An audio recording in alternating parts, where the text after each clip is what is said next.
All right, here we go. Welcome to Sci-Fi Express Lane with Jeff Carroll, sci-fi writer. Remember, before I get started, like, subscribe, share, and after you watch the video, make a comment. All right, today I'm talking about the changes in horror. Horror movies are amazing, right? And they seem to stand the test of time.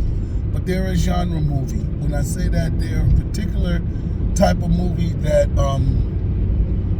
like all other movies, like comedy, like action,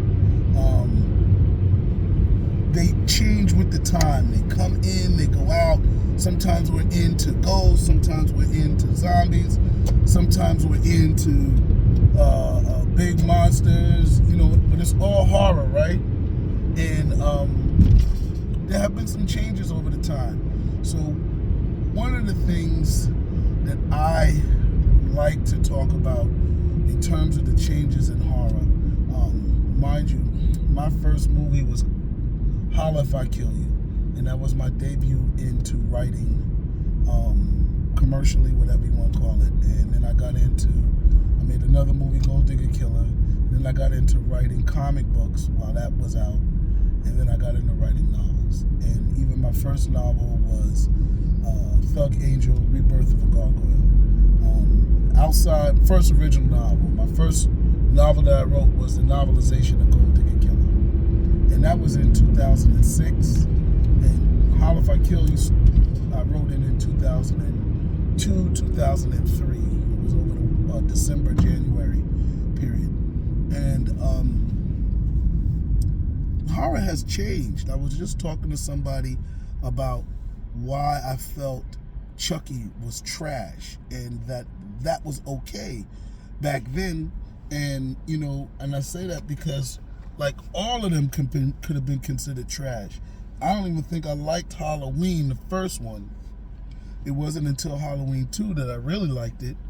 But there were elements of it that was corny, elements of it that was just whack, and that's from Chucky, which I think probably the biggest one, and of the ones that succeeded. There was Shocker and some other movies that came out that tried to do those things, but they never last. And even before Friday the 13th and Halloween, there were movies before them that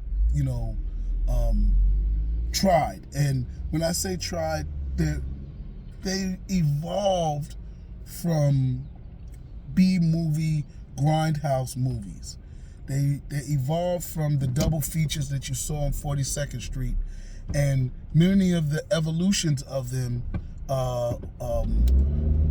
carried over a lot of characteristics.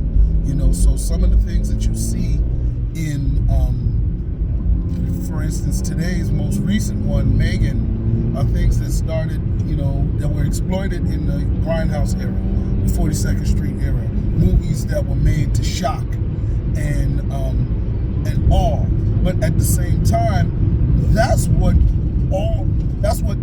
about the only thing they did was shock. You sat through corny acting characters, probably even bad acted characters, and you had the stupid person that fell. As funny as that was, it was still unrealistic.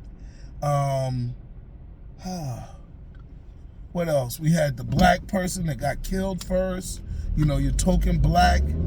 A lot of these things. Your soundtrack was trash, and we've seen horror evolve from that to become real gory, right? Because it was gory back then. It was movies that was extra gory. You had gore porn, right? But then you had movies. Then you had good top actors being in some of these horror movies, right? As much as Jamie Lee Curtis is a star now, she wasn't the star now that she was.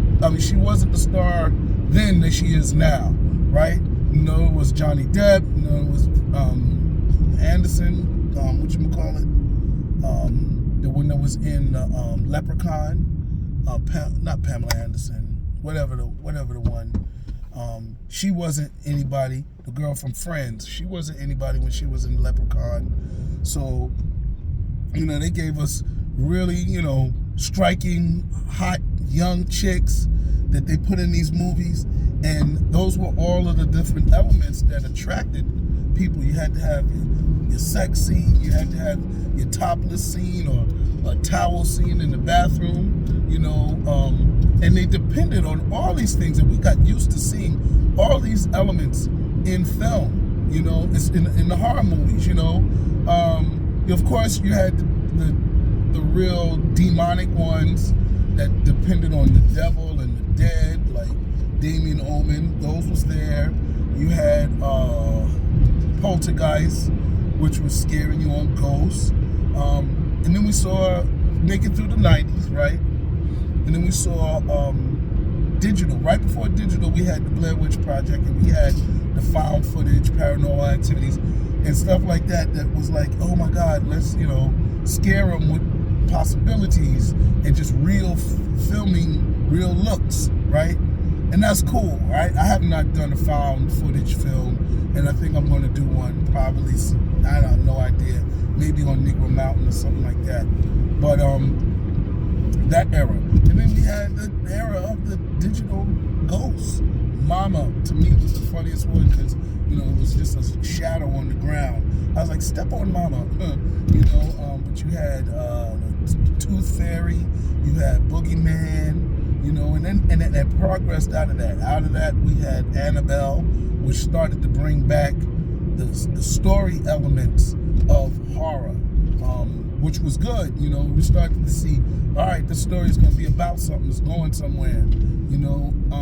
And then for me, that was good. We got The Nun, not Paranormal Activity, Annabelle, The Conjuring. Those, to me, started to bring back elements of it. And the cool thing about The Conjuring is that maybe they use better actors. I don't know, but I know the actors are famous or more experienced than some of the actors were in the horror movies back in Freddy and Jason days. But yeah, they didn't always depend on somebody doing something so incredibly stupid to push the storyline. And it started to become more logical. The story started to, of course, be super natural, but almost logical. And that was good. And now I think we landed on another evolution. An evolution of, I don't know how to say, like Megan and Malignant, to me, have really changed the game in a sense, because a lot of those tropes, be it that they're still in there, right? You may still have somebody that makes mistakes, maybe somebody that's caught off guard, but they're not annoyingly all that way throughout the whole picture, right? It's not redundant. So that's interesting, that's something like that takes place. And the other thing with Megan, I'm trying to think how to use an example to show it, but with Megan and Malignant, there are no dead periods. There's no, okay, let's wait for the next kill scene. It runs seamlessly. I think, of course, for me, Malignant was a better payoff, whereas Megan was more fun. But Malignant, what I liked about it is it's tied everything together from the beginning of the opening credits all the way to the end of the movie and made it make sense. And there was, probably things in there that were a little bit unbelievable, but even those things were dissolved within the overall magic of the story. And I remember in Megan, right, saw it with a young audience, and they were singing the song, that Megan was singing at the time she was singing in the film.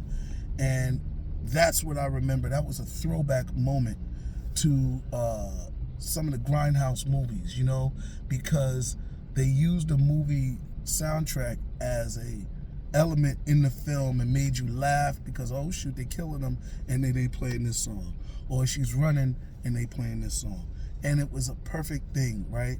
So Megan was having a breakdown and they played the song, and it was amazing. So I enjoyed it.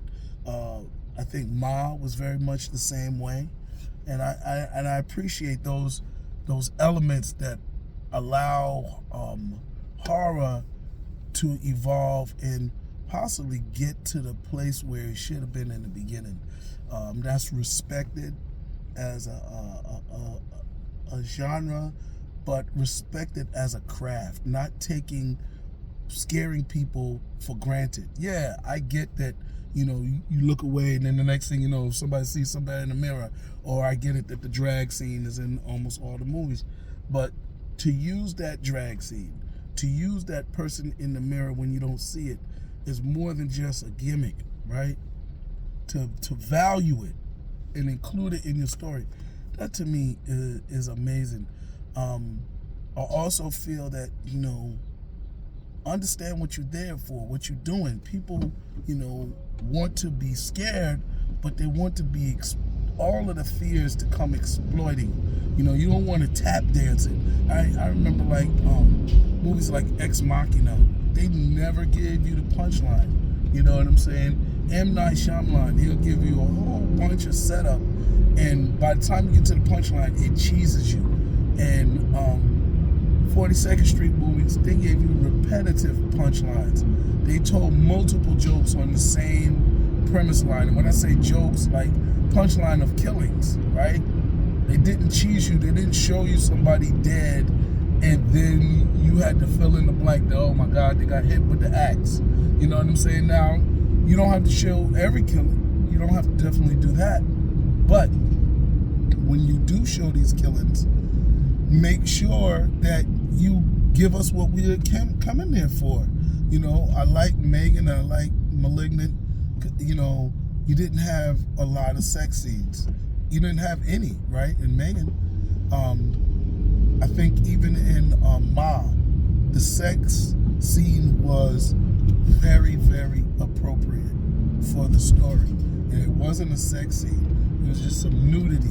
And it wasn't made to be what you came there for. Like, oh shoot, there she goes. I always wanted to see her topless.